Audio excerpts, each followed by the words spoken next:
that Jesus was rescued from the crucifixion and escaped to live a secret life in southern France. Some have been convinced that Jesus survived and travelled to the mountain kingdoms of Kashmir, where he lived to the age of 80. With the help of leading historians and theologians, we will examine these most controversial theories.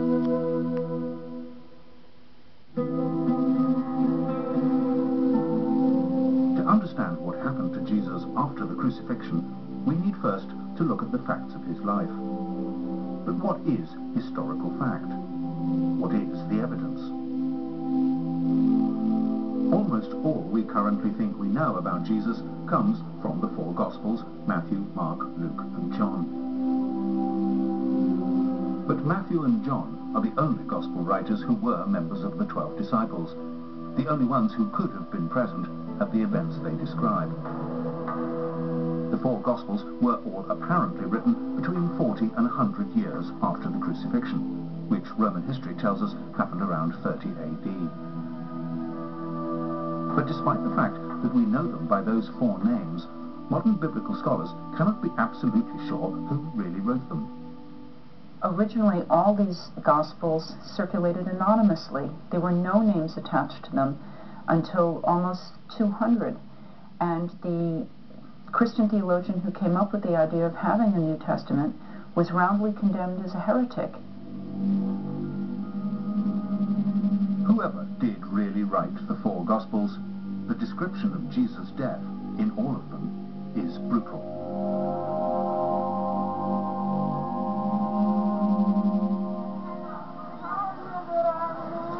Every year at Easter, Christians in the Philippines reenact the crucifixion of Jesus. They actually volunteer to be crucified. They do it because they believe it will help them to purge their sins.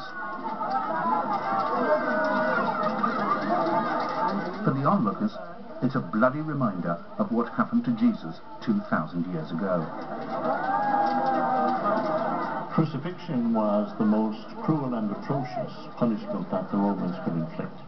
And it was inflicted only for treason and only on slaves. If you were a nobleman and you were a traitor, then normally you were strangled, something much simpler and much easier and much less painful.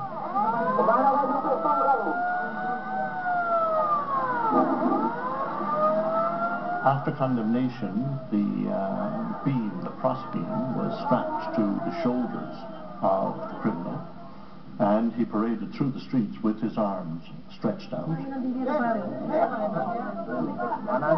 At the place of execution, then, nails were hammered into the hands and the feet. In the Philippines, they do use real nails. They do experience the real pain that Jesus felt.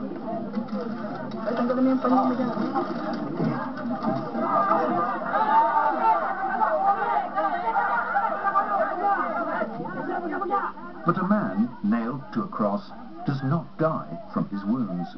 He dies, surprisingly, from suffocation. Hanging by your arms, the chest is compressed. It's hard to breathe without supporting your weight with your legs. Over time, the strain and the pain make that impossible, and you're unable to breathe. In the Philippines, the volunteers are brought down from their crosses within an hour. Death from crucifixion takes much longer, often several days. The only way to hasten death on the cross was to break the legs, making it immediately impossible to support your weight, and therefore to breathe.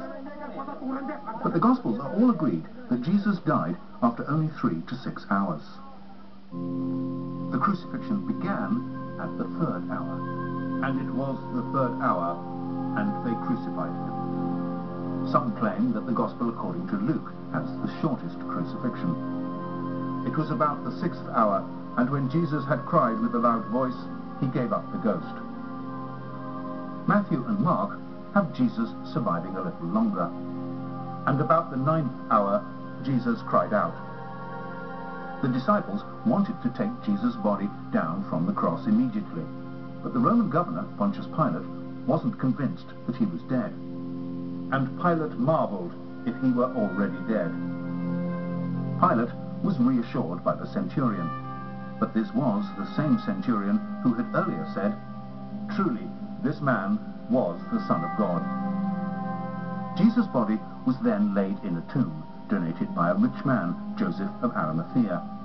This Joseph and a man called Nicodemus came to minister to the body. They came to Jesus by night and brought a mixture of myrrh and aloes, about 100 pounds weight. These accounts, when viewed as an historical rather than a sacred record, may raise questions. Why did Jesus die so quickly?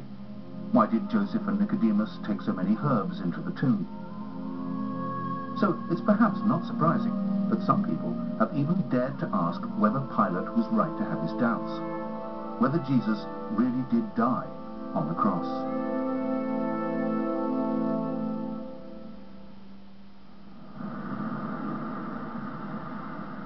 That Jesus might not have died on the cross is an explosive idea, particularly for Christians.